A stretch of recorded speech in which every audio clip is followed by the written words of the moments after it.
In the parable of the rich man, Abraham tells the rich man that there is a gulf or a gap between where he is and where Abraham and Lazarus are.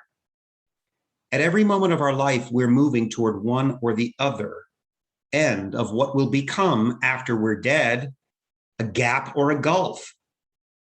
Every moment of our life has this potential of moving closer to God and to the fulfillment of our desires and to who we are made to be, or moving further away from it.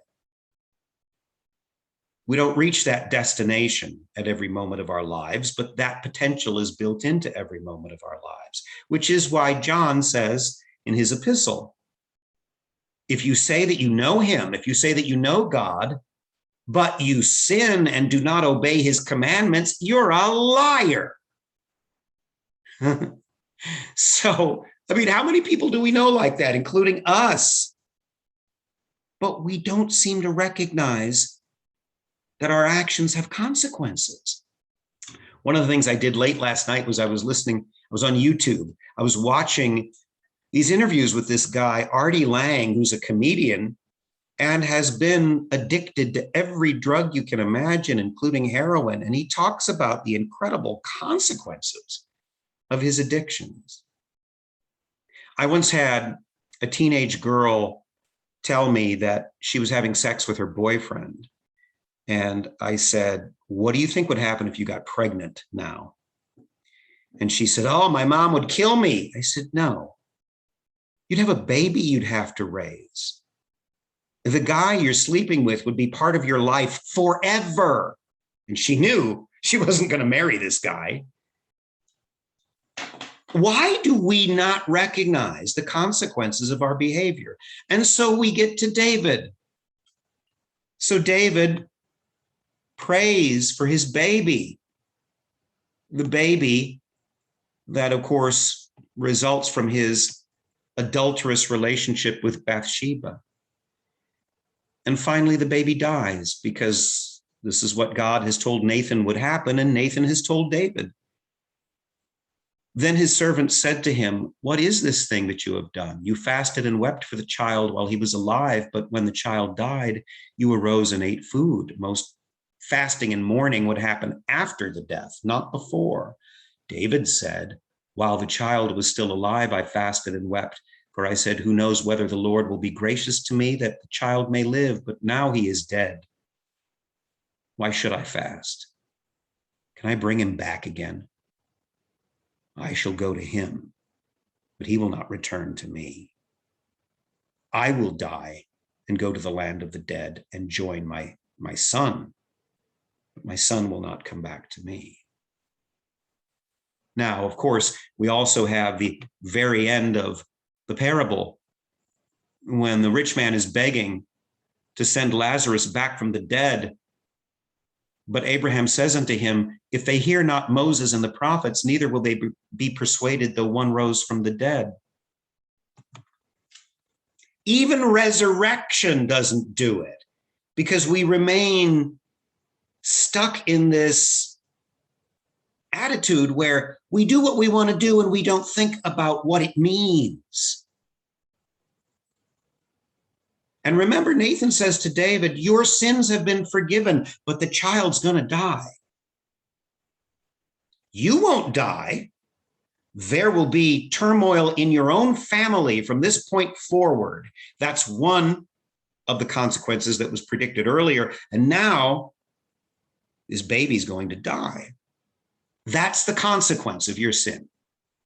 You'll be forgiven, but that's the consequence of your sin. Because sin has consequences, which is why in confession we're given penance. We can be absolved, but the penance represents the fact that sin has consequences. And then finally, so I can wrap this up, you're not watching me forever, this is one of the moments in the Psalm, and I think all these readings tie together.